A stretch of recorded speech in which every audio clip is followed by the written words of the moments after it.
Hey, what's up, everybody? This is Ghastly Statements from the E2KG Network channel on YouTube, back with another one of our core show podcasts during our month of podcasting. We're going to be podcasting quite a bit, and I'm just realizing that much like you should never have Microsoft Outlook open if you are doing a brief in front of customers, in case any of your wise cohorts flashes up a bad email. I also need to close Discord while I am podcasting, and all of a sudden people want to start talking. So there we go. Now we're safe and secure for a podcast. So once again, my name is Ghastly Statements from the E2KG Network. Here with me, as always, or at least 3/4 of the time, something like that, I have with me Old Faithful, Mr. Osiris Prime. Hello, everybody. It's good to be back since we kind of skipped the show there last week. So. Yeah. What I thought was hilarious was when I said Old Faithful, that moment in time where neither of you were certain exactly who I was referring to. And New Faithful, Swiss Guard. How you doing, Swiss? All right. I figured it was Prime, but I didn't want to offend him by saying after you, Prime. So this is episode number 47. It is the Gamer Experience Show for May 2018, part 3. We usually do these in 2 parts, but because of the 5th week this month, it is actually 3 parts. It is Tuesday, May 29th, and we are going to talk about the games that we were playing, also get into a little bit about how we're going to be covering E3. We're going to talk a little bit of hardware, because this is one of those occasions where there's a weird hardware convergence going on, where a couple of different people have bits and pieces of hardware. Swiss has been on a hardware tear, so he's had new hardware like every week that he's been on the show. Right? We're talking about new consoles? I don't have a. Does somebody have a new console? No, I was just kidding. PlayStation 5? Did somebody get a hold of a PlayStation 5 during launch week? Debunked. That has been debunked if you haven't heard. And all sorts of other stuff.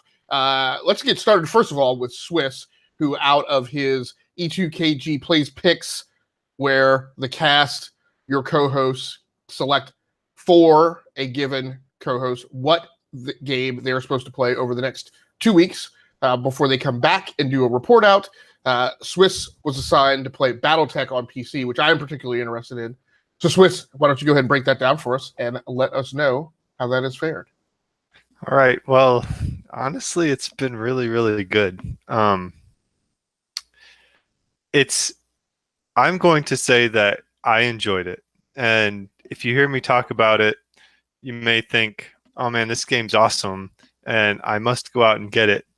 But I enjoy it because I have a certain level of idiosyncrasies. And this is definitely a niche title. So it's based off the BattleTech universe, like MechWarrior stuff. And I believe they did Paradox did a Kickstarter. So they built this game as what I would call it, a AA title. It's $40. And pretty quickly off, you can kind of see where I don't want to say cut corners, but they were efficient in the game design. So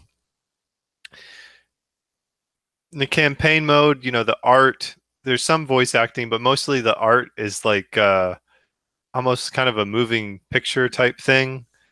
And, so there's some like kind of live action, like comic book aspect to it. And then they put the voices over it. But, they don't go out on a limb to have, FMVs through and through.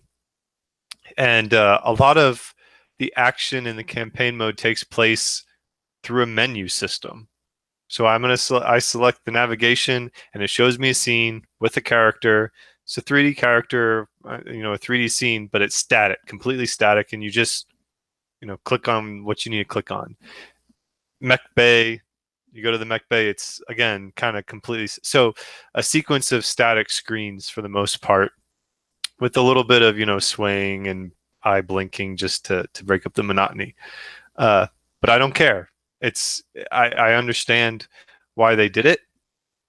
The battles take place on a 3D map. They're pretty. I think the maps look nice. The mechs are pretty small, I think, and I don't know if that's just because I've got my new sweet 4K resolution monitor, but you can zoom in, and sometimes the camera will zoom in on the mech, the last mech to move or something, and the mechs are pretty detailed when you're actually in, but the map itself, it's pretty zoomed out. So they put like the art direction into the actual battles. But these aren't, arcade style battles. They're turn-based, tactical. You move mech one from here to there. You have to turn for the field of view. You can, aim. You can do long-range attacks. You can do melee attacks. So there's just a great deal of options, tactical options on the battlefield.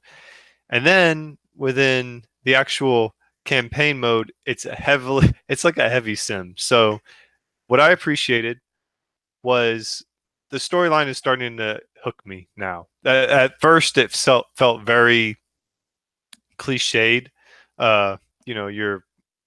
You select your past. I was from the outer planet periphery, or you could have been a nobleman that betrayed somebody, yada yada yada. Eventually you become a mercenary, and you wind up with your old mentor, and you get attacked and your mentor dies. I think it just felt very cliched. I wasn't that excited about it, but now I'm with the mech team, and there's a lot of chatter going on when between missions.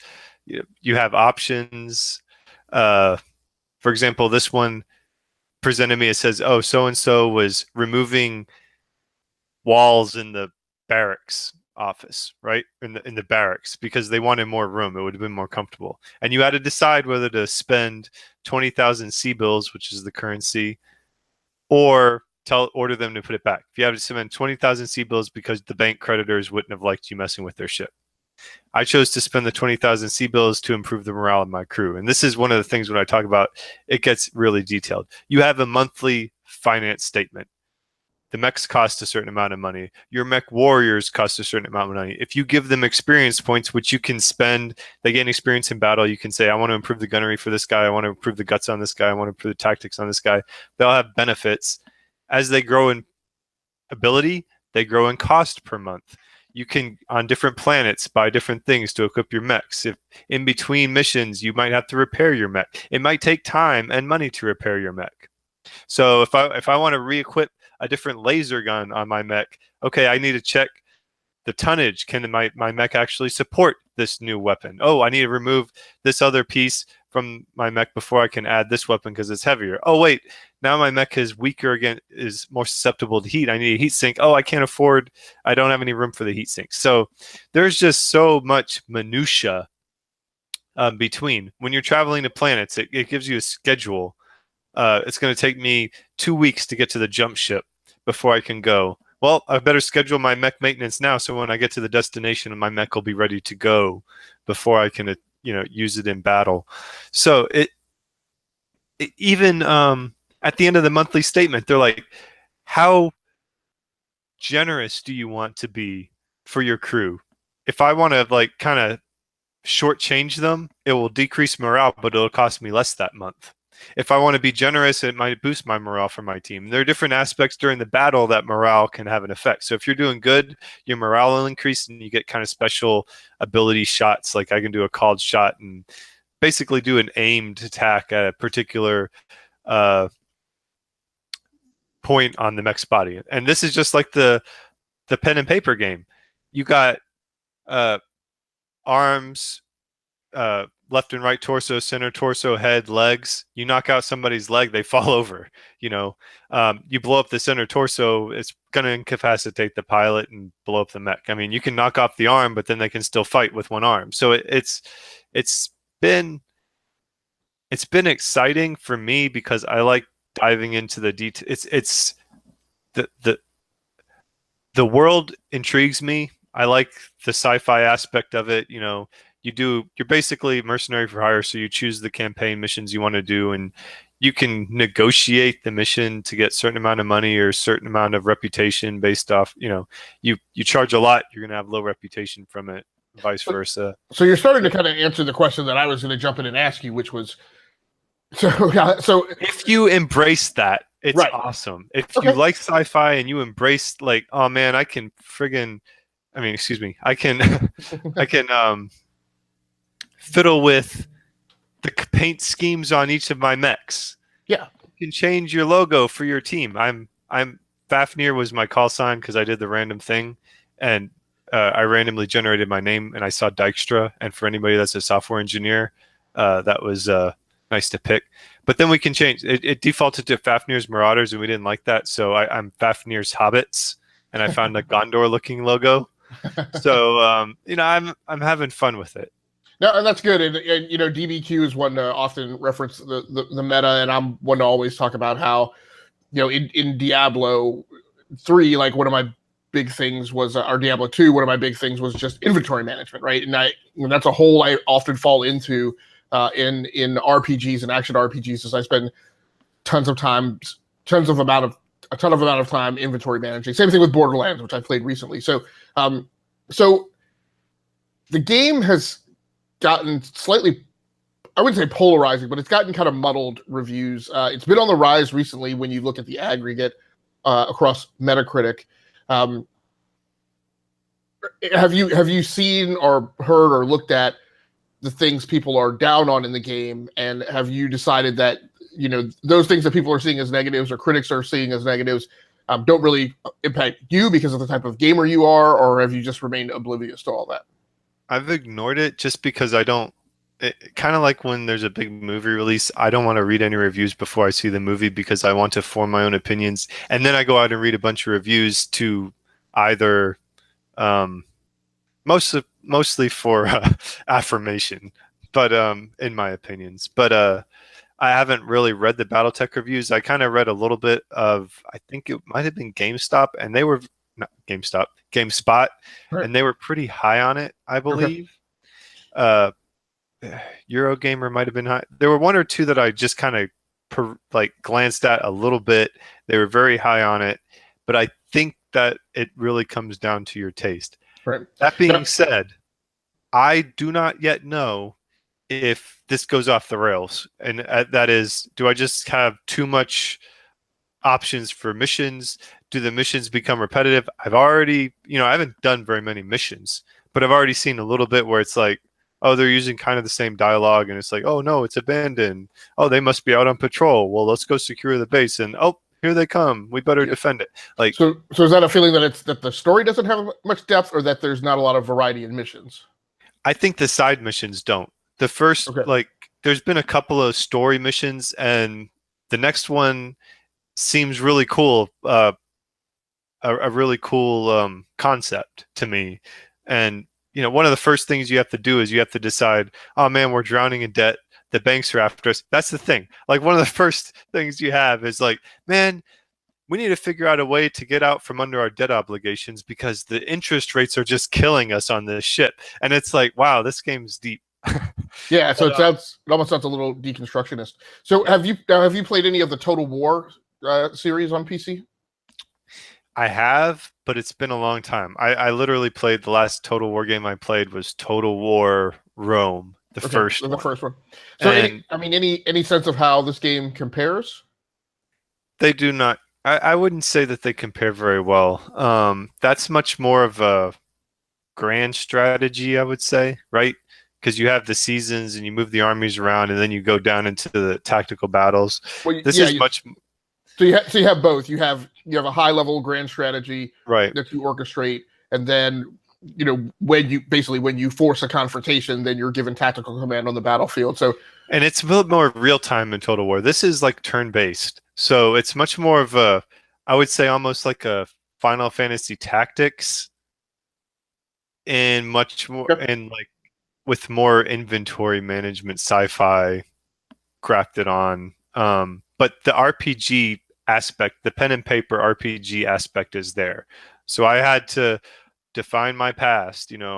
I think I ended up being from some whatever they call the periphery or the outer planets or whatever, and I was betrayed. And each of those gives you your base stats at the beginning, but it comes to play. You can reference it when your conversations, and I don't feel like there's been that much divergence in where my conversations lead me, other than so and so agrees with me and so doesn't, but we end up in the same place anyway. So speaking of meta, I want to play a little game that's going to be a little meta. So Swiss, I want you to pitch me on this game and why I should play it and why I should make room for it in my playlist and my backlog. And Prime, I want you to then critique Swiss's pitch, which won't really be a critique on Swiss. It'll be more of a critique on whether or not you think the game has elements that would cause me to be interested. My biggest, the thing that excites me the most about it is the sci-fi setting. So I believe you are a fan of Star Trek, and I know the Mech Warrior universe is not Star Trek, but I am in jump ships. I'm going from planetary system to planetary system. And the way the game is set up, it's a gritty realization of what it would be like to be a commander of a mercenary unit. I have to care about stuff like my troops' morale. I have to care about whether my mechs are in prime condition. I have to care about whether I can afford to get from planet system A to planet system B. Oh, but look, there's that particular mission. I can get the client to actually pay my transit, so that's good. And just the depth of it, I can immerse myself in the universe. It is very easy for me to immerse myself as a commander of a mercenary unit in the universe. And then on top of that, I get to blow up giant robots in the battles and feel I get a little bit of a Napoleonic complex when my troops just decimate the battlefield and I didn't take any damage to any of my mechs because I was smart about where I positioned them and using the cover, et cetera, et cetera. I haven't even gotten really into customizing my mechs yet. So, because the team I have right now is effective, and I don't want to spend the extra money if I don't have to, because I'm a good commander. And you can be too, Gasicles. So Prime, critique the pitch. Well, you went into a lot of detail on that one, but knowing how kind of you are, Gasicles, I think you would enjoy this game just because you can do so much. You can get so nuanced, and you got what do you call it, financial structure, and you got all this other kind of stuff. I know you like your spreadsheets and stuff like that, so I know you'd enjoy that, at least that part of it. But no, it sounds like it's a fairly complex game actually. I mean, I don't know. Does it get so nuanced that you kind of like just lose control of everything, or you can kind of like set things to say, okay, I want auto this, auto that, so you don't have to worry about some stuff so much? I hope so.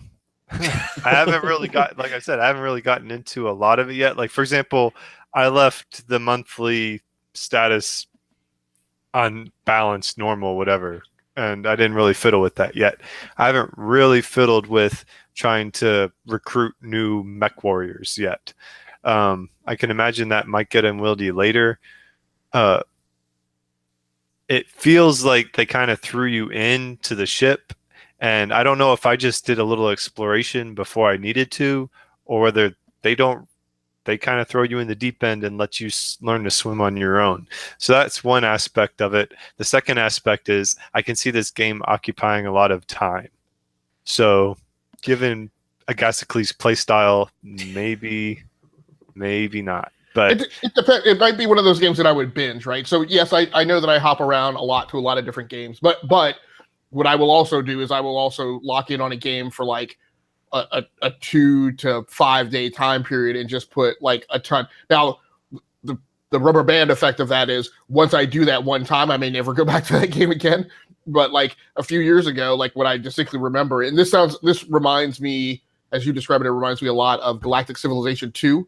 And of course, Galciv 3 is out, which I have but haven't gotten into. And that's exactly what I did. Like my wife and kids took off for like the week of Independence Day, and I spent like that entire week just dumpster diving into Galciv 2. Now, Prime, I know it may have been a while since you've played an RTS, I think, but does this game appeal to you? Does it sound like something that you would get into? No.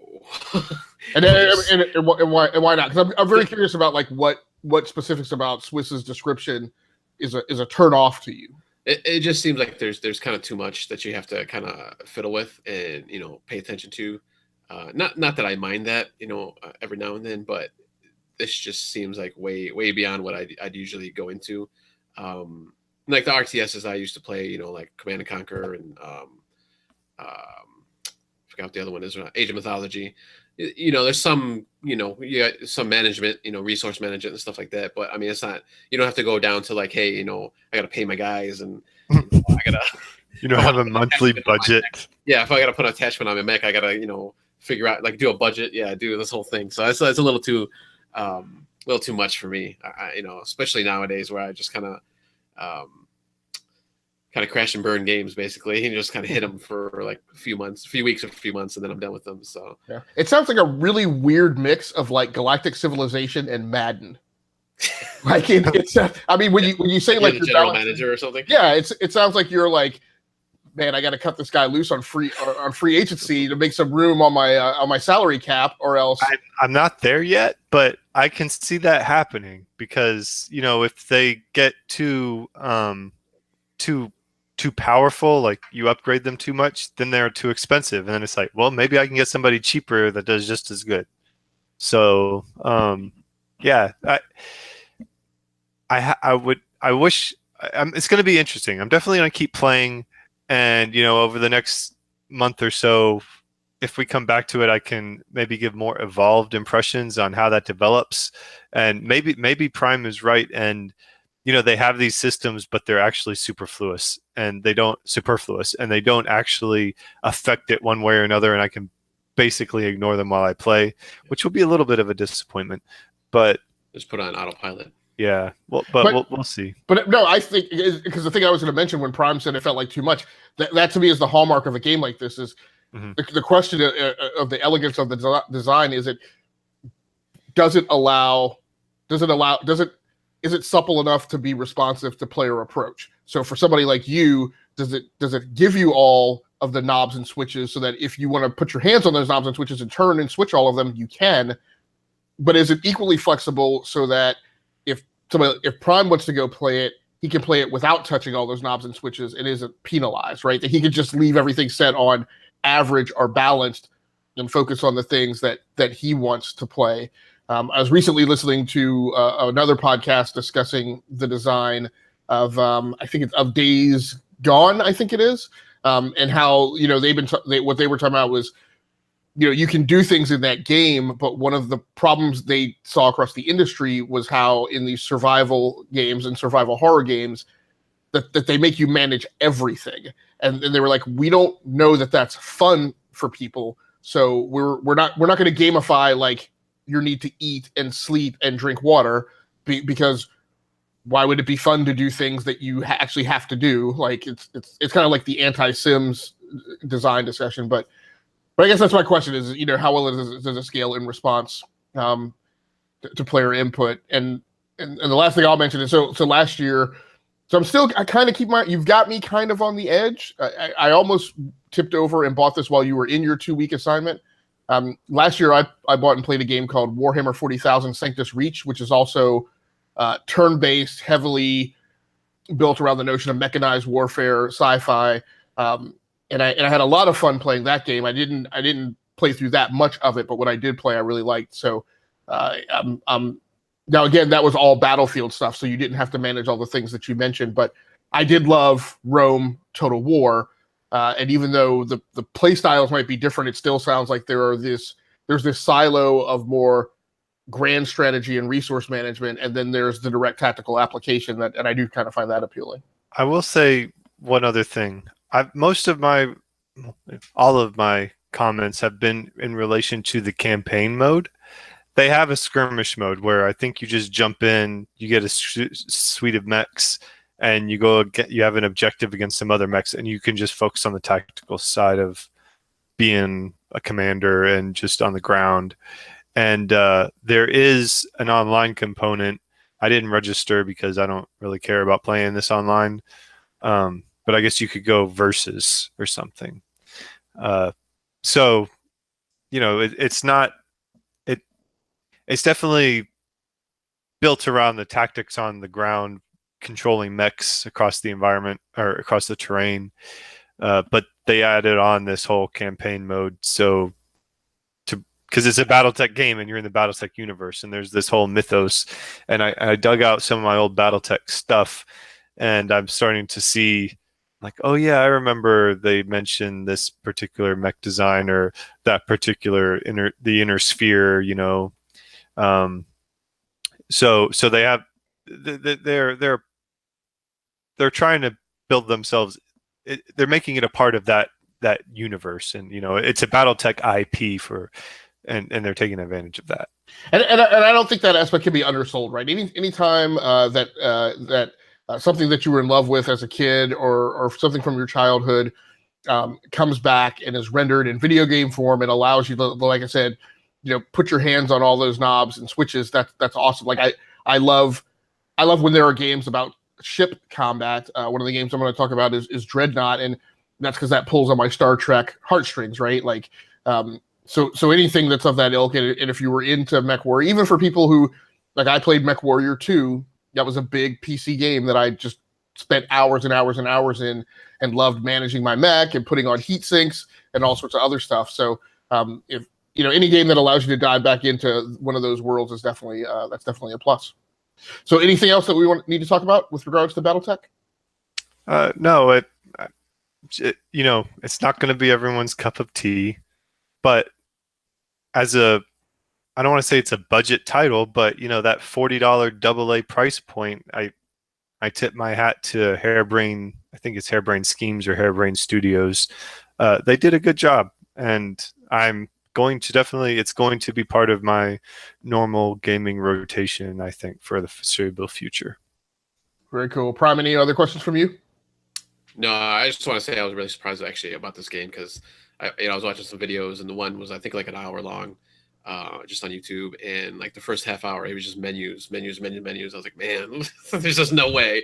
There's no way I could do this. You have to let yourself be immersed in it. I know. I understand what you're saying. It's just not my. Yeah, like you said, it's not my cup of tea. It's not going to be everybody's cup of tea. Yeah. That's the caveat. Yeah. All right, we're very cool. Well, we're going to move on to the hardware section. I'm going to try and get through this part a little quickly. So tonight, I just wanted to quickly discuss this device, the AverMedia Live Gamer Portable 2 Plus. That is a mouthful. So for anybody who's ever watched my YouTube channel or any of my accounts on Twitch or Mixer or YouTube streaming or whatever, Rounding Off Infinity and all of its series of my gaming diary entries, a lot of it is about me talking about the hardware and the technology and the software for streaming and game captures. I'm kind of thinking of branding myself as a technical consultant for streamers. Like, I'm not particularly entertaining, and I don't try and do a lot of kind of crazy, and I don't try to be funny on my videos. Mostly I try and convey a lot of information about the tech, because I think you can read reviews, but unless you have a lengthy conversation about the real world aspects of using these things and hooking them up, it kind of gets lost. So again, this is the Live Gamer Portable 2 Plus. So it is a smaller piece of gear that's really kind of meant for you to take with you on the go if you have a gaming laptop. But it also has a lot of features that enable it to be used in in-home, on-prem, desktop use.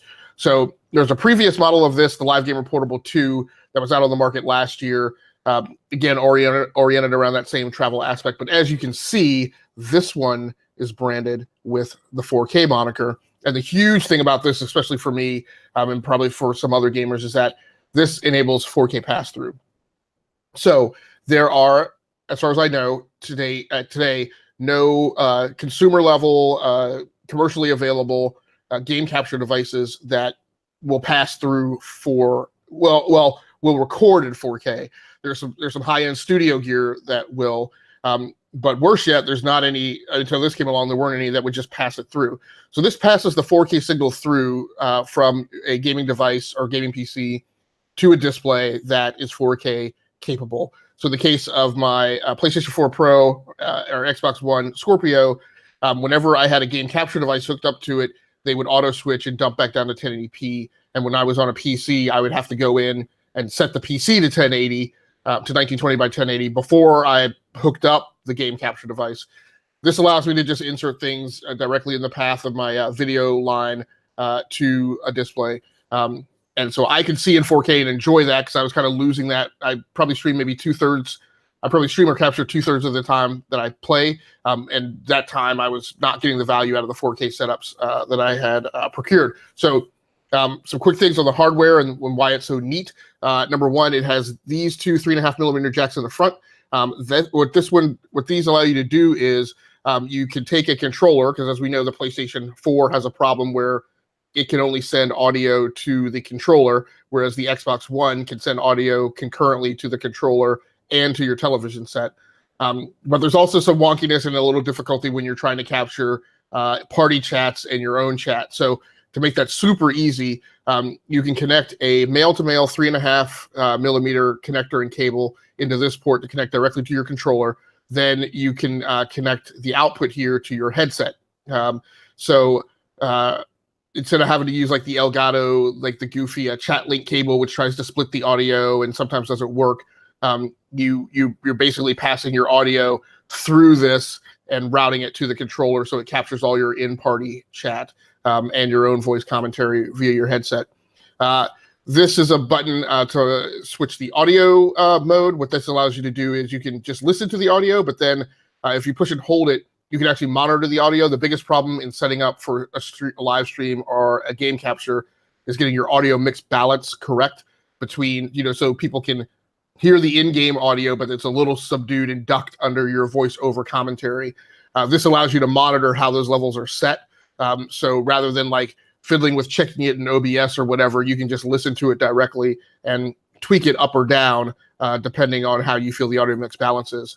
And then the last thing on the front panel is the 3-mode switch. This can work in PC mode. It has a micro USB connector in the back, so you can connect over USB 3.0. That's a big thing. It has to be 3.0. Work in conjunction with a PC. They have their own software application, RE Central. They're up to RE Central 4 now. I just use it with OBS, so I set it in use with PC mode as I did this weekend and just configure it and turn it on using OBS. The second position, it can record in standalone mode, and that's huge. Not a lot of these devices are standalone. This one is. It has a micro USB slot in the back. I have a 128 gigabyte card right there. So what I can do is I can just slap it on, connect it to PlayStation 4, Xbox One, PC, not fiddle with OBS or a software app, and just record directly to the micro USB card. And even neater than that, the final thing is you can put it in storage mode. So while connected to your PC, let's say you do a game capture, you record it to the card, rather than have to pull the card out, put it in a card reader, connect the card reader to your PC over USB, and grab the file, you can just take the device and plug it in storage mode, and that micro USB card will just show up as an additional drive. If you're using it in standalone mode, you just start it by clicking that little button, and it'll change colors, and you'll be recording. So that's the AverMedia Live Gamer Portable 2. Came out late last year, but still fairly fresh on the market. So, have you used that for your last few streams, or? I did. So I live streamed some Dreadnought this weekend, some Laser League, Project Cars 2. I have not posted those videos yet. They are over on my Mixer channel. So if you go to Mixer and look for Agasicles, you will see those as the last few streams. But I will be, I've pulled them all down, I think, and I will be putting them up on my YouTube channel, Rounding Off Infinity. But yeah, I connected it up, used it with OBS. I grabbed 1080p video at 60 frames per second at about 15,000 megabits per second. Not one hiccup while I live streamed. And the videos look incredibly sharp, because I've recently just been shifting over to shooting in 60 frames per second, because in order to conserve compute, I had only been doing it at 30. But this performed wonderfully, and I've tested probably about a dozen of these cards at this point. So definitely one of the better cards. Yeah. Did you did you mention whether or not this was kind of like a relatively affordable device, or? That is a matter of perspective. This is it's a $200 device, so It came out, I think, closer to 300, maybe 280. It is now down at like 190 something. So depending on what your stomach is for price sensitivity and excuse me, and how much game capturing and live streaming is a big deal for you. I test a lot of these, so that's a little different. But I would say for somebody who's really getting into streaming and game captures and video production, $200 for a game capture device that you can use both standalone, on the go, or connected to a PC, and it's USB 3.0. That's big, and allows you to record to a micro SD card. That's not a bad price. Two things. One that I'm sure about is a constraint, and one that I have to check out is, number one, it passes through 4K, does not pass through HDR, and I didn't realize that when I bought it. And HDR is really the thing that gives your 4K-ish videos a lot of pop. The other thing that I'm a little concerned about is when I looked at the user manual, the one thing I found out was that the micro SD card has to be formatted in FAT32 or exFAT. Now, I'm not positive, but that may mean that there's a 2 gigabyte file size limit for any recordings to the micro SD card, and depending on what bit rate you're using and the quality of the video, that may mean that you're only able to capture in a single file as little as 17 minutes to like 24 to 30 minutes of gameplay. Now, if that is the case, then the next thing that's going to determine if that's a big deal or not is how quickly does it close a file and open. I have another device called the AGP Tech VG0020. There's a significant pause when it closes a file and then starts on the next one, where like my voiceover commentary will drop, and then stitching that stuff together, particularly when you're recording to this and your webcam recording might be done on a different device, can get a little complicated, a little hard to stitch together. So the jury's still out on that piece. And so I'm going to skip. I was also going to talk about a pair of speakers that I picked up, but I'll put that off. Swish, you want to talk about Nintendo Labo really quick? Sure. So I got one of these.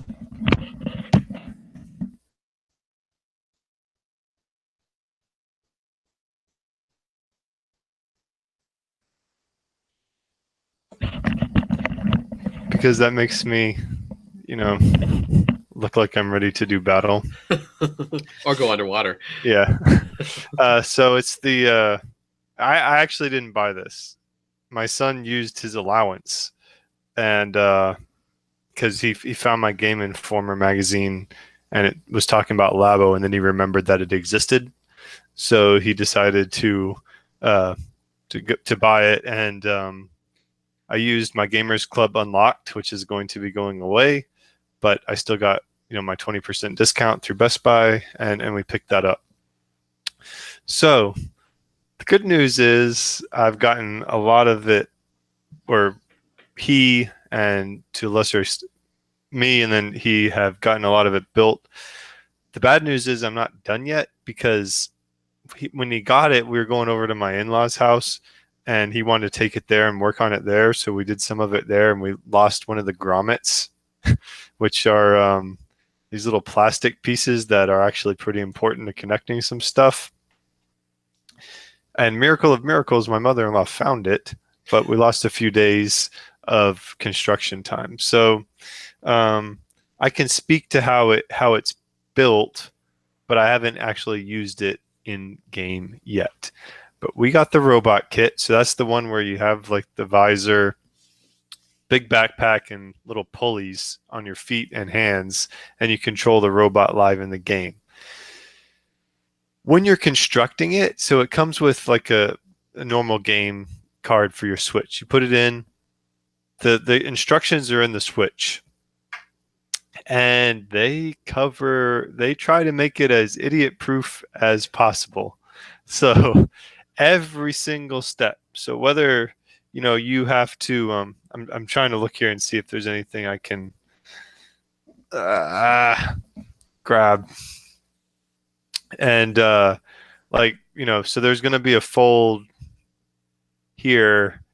They'll sell it, okay, pre-fold this, and it'll show a picture of the piece folding down and folding back up. So you kind of get to the crease. And then the next side, they show it folding down, folding back up. So you can fast forward and rewind and have an exact vision of every single crease and fold and plug and everything that you're going to do. And they try to lighten the mood. So every time they're constantly talking, they're like, when you crease that, they're like, whoop, they make little sounds and kind of just try to be humorous about it. But it takes time. And I don't know if the toy kit, I think they call it, the one with like 4 or 5 different little things, might have been a better one. He wanted the robot kit because it's the one with the giant robot. If those would have been faster, because this one's been taking a lot of work. We have probably a couple of hours into the construction already. I think the other one's the variety kit. Which has I think like 4 or 5 things or something like that. I mean, it's clever how I can see how they're going with it.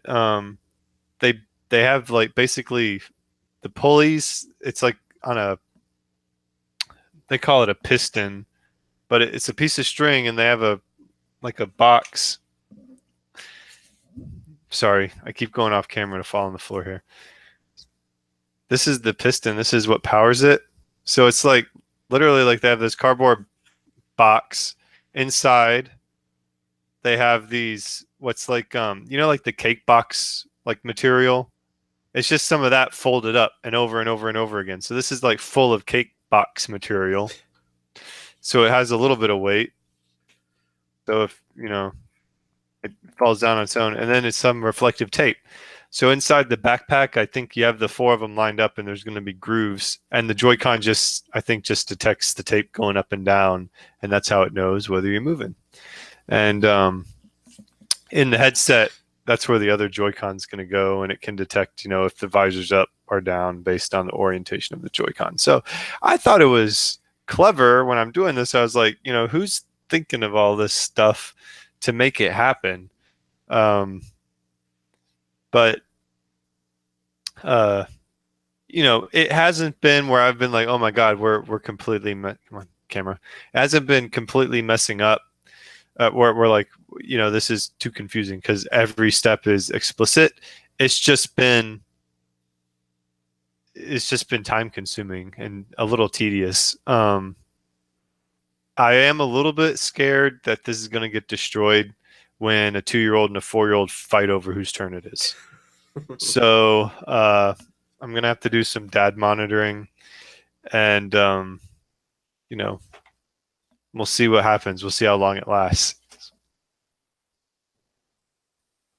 Very cool. Very cool. So Prime, so I'm going to monkey a little bit with the sequencing on this. Prime, I know this wasn't the first game in your rundown, but I want to hear, and I think listeners want to hear about what your experiences have been like in State of Decay 2.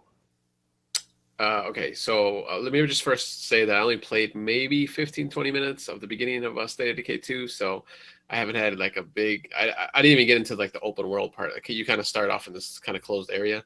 Okay. Now, did you play State of Decay? I did play that. Yeah, I did played probably a few hours of it, and I really enjoyed it.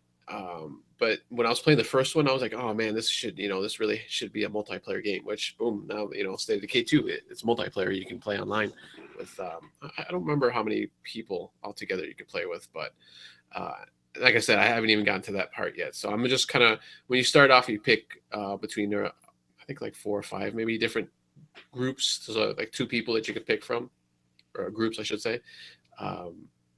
So I picked mine, and I'm kind of going through this like camp or something that that got destroyed or whatever. So I mean, the gameplay seems pretty much the same as far as I could tell from the first one. I don't see a really big difference now, but I'm not in the open world yet, so I can't really speak too much on it right now. I just want to throw it out there because I know it's the big new hotness from Xbox, and kind of getting mediocre-ish reviews. Some people say it's okay, some people are kind of down on it, but it's kind of in the middle everywhere. But I'm trying. Hopefully, I can try to get more gameplay into it this coming week and weekend. But from what I see, it's fine. I think it's kind of like Sea of Thieves. This is probably going to be a better game if you have people with you. So my partner was pretty intelligent. I mean, she helped me out when I was getting attacked by zombies and stuff. So at least in that aspect, it seemed okay so far. So we'll see once I get into the open world and how that's gonna come about. So we've got you on camera and on the mic. Why don't you also tell us about how your experiences in with the new PUBG map went? Yes, so the new PUBG Miramar has dropped finally on the Xbox One. It's been on PC now, I think, for a few months or so. This is more of a desert map, more open, a lot of open areas, a lot of hills, which is kind of annoying because in the original map, I can't even remember what that one is called, but in the original map, there's there's big plains and some farmlands, and there's some hilly areas and a mountain, kind of a mountainous area, but you can pretty much traverse it fairly easily. So if you want to get from one side of the map to the other, you can just pretty much go straight across. This one you can't do that in.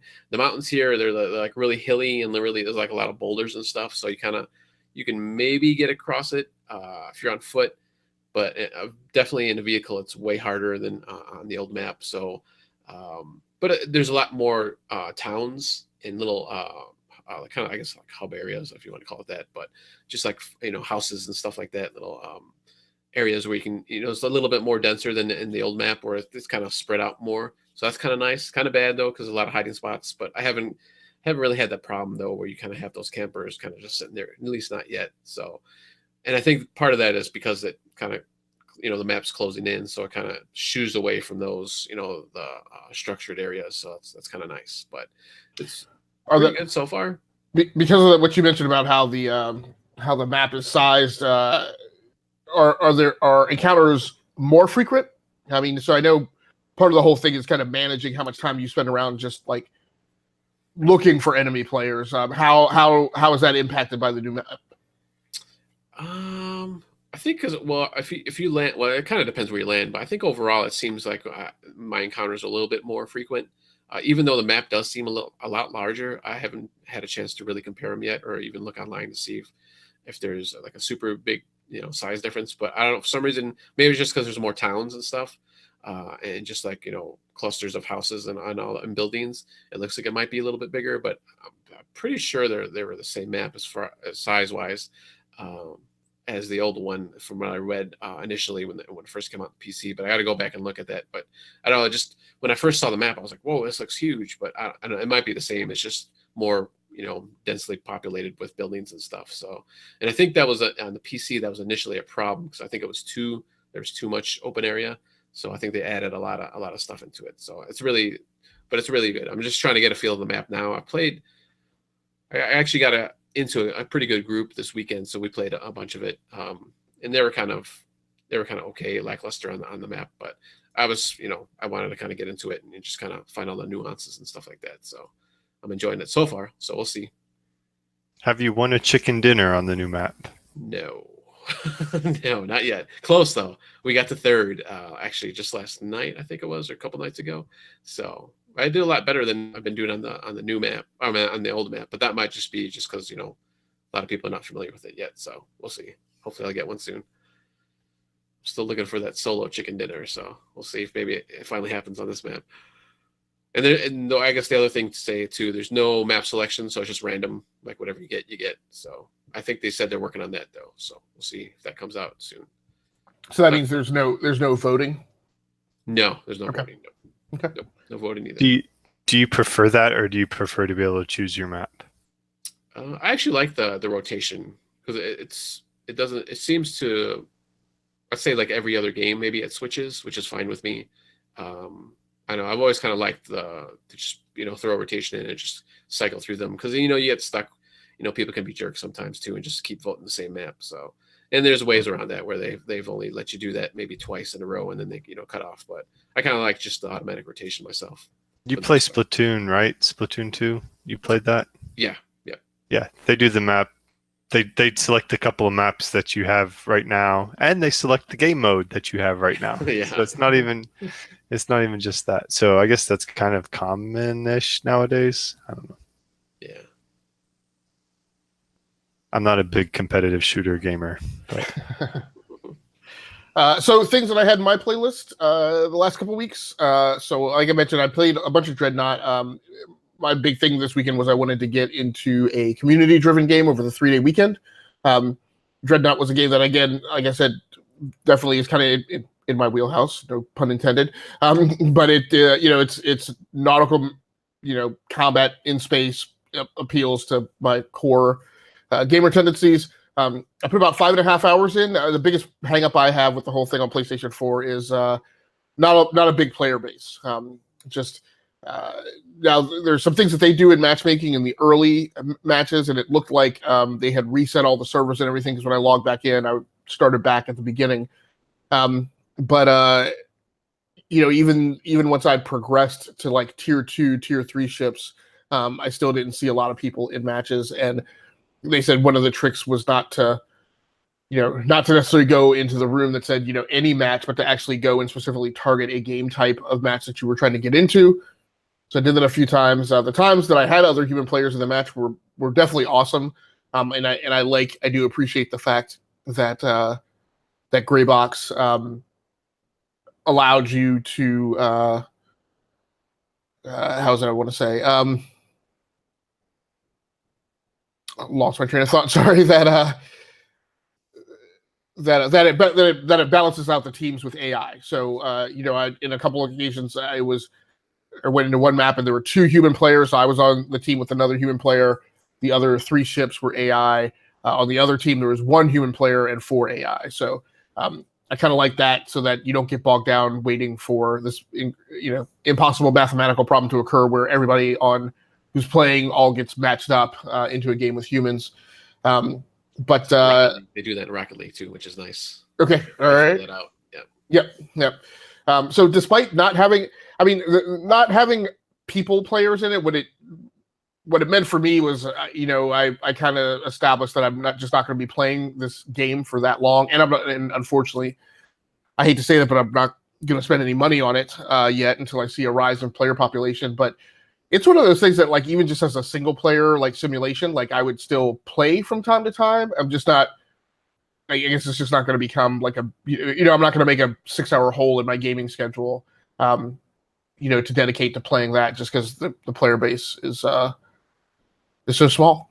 And another thing that I played that I'll mention is Laser League, which is a similar thing. It's a big multiplayer-oriented game, which is kind of a shame. It's a little like football meets Tron's Laser Cycles meets Tech 3001, which hardly anybody played, but it's another kind of wire-framed, like, you look like a Terminator, and you're going through this big obstacle course, which consists of a lot of light-based objects. And what you do in Laser League is it's a little like football, basketball, soccer, where you're there's different kind of laser light puzzle types that are presented, and you can basically, whenever you touch one of the light poles, you take ownership of that laser light grid, which is sometimes like a big triangle. Sometimes it's just a straight line of barriers, but all that stuff moves around the map, and as long as you have control of it, if anybody from the enemy team comes into contact with it, they get taken out. And so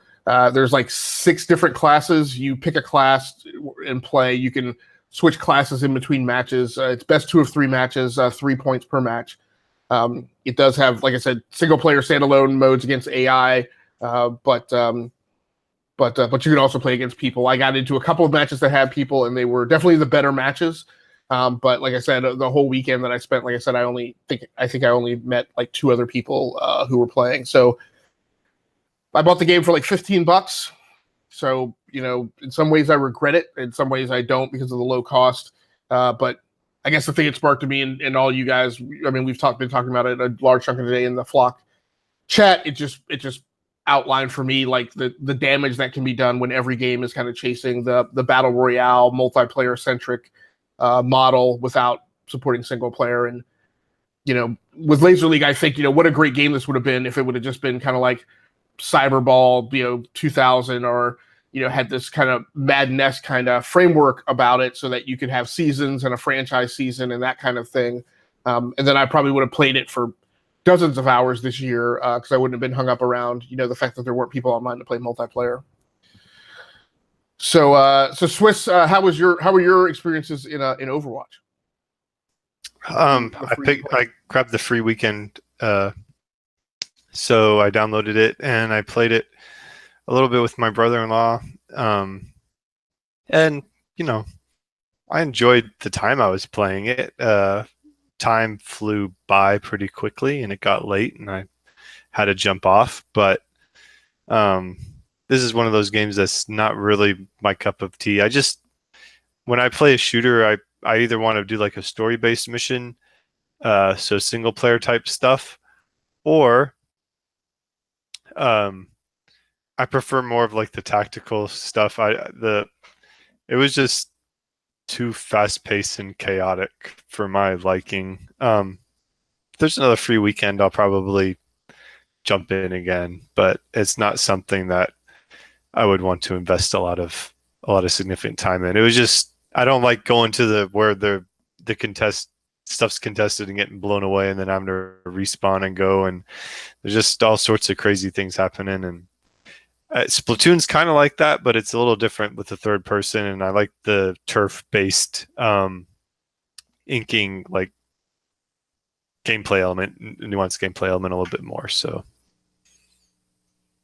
Prime, before we go on to plays picks, did you have any other games that you played that you wanted to mention, and any questions for Swiss or I on the games that we played? I just want to mention real quick. I jumped back into Breath of the Wild recently. I think I mentioned this the last time I was on. My son had been watching this YouTuber, and he was, playing Breath of the Wild. So I jumped back into it. Actually, I've been really enjoying it. Yeah, there was a time, like when I first picked it up again, that I almost started from the beginning. I was like, I don't want to do that because I had got a few hours into it. So I just kind of, I think we've talked about this before, how we kind of, you stop on something and then you kind of go back into it, and you're kind of lost. But I was able to pick it up pretty quickly. And I actually had to, unfortunately, check online for a couple things because I got stuck a few times. I was like, I can't do this anymore. So I just looked it up, but a couple of the puzzles. But otherwise, I'm enjoying it, and I'm still going through it. Hopefully, and once again, coming back to the games from this year. I think you just mentioned, and we were talking in Flock. This and Mario, I jumped back into recently within the last few months, and I don't know. I've really been enjoying both of these games. I don't have Mario. I have played that for a couple of weeks, but I'll probably go back to that one too eventually, and just been having a lot of fun with it.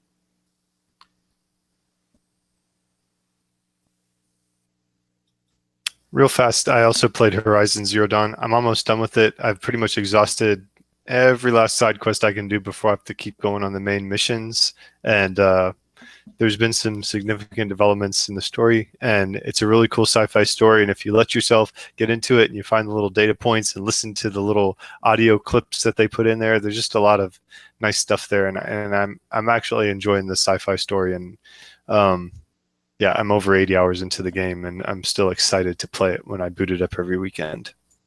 Nice. Very cool. Very cool. So we're going to go ahead and roll on and wrap up the show with Prime plays and our picks for him. So for option 1, Prime had The Crew. For option 2, he had Burnout Paradise. And for option 3, he had Trackmania Turbo. So what I found what was interesting when you posted this list, Prime, was that 2 of these 3 games I've played like within, the past month or so have come up on my playlist. So I just thought that pretty interesting that for whatever reason this weekend you were thinking along similar lines to what I'm usually thinking of when I'm selecting my playlist for a given weekend. So is there anything particular that drove this particular selection? Well, I wanted to get out of my wheelhouse, so to speak, a little bit with all these. These are all driving games. If people don't know what these are, and these are driving games that I'd probably be able to get into a little bit more than just say like a Forza or Gran Turismo or something like that. They're more arcadey, kind of racing games. And I think The Crew actually even has a storyline that runs through it now.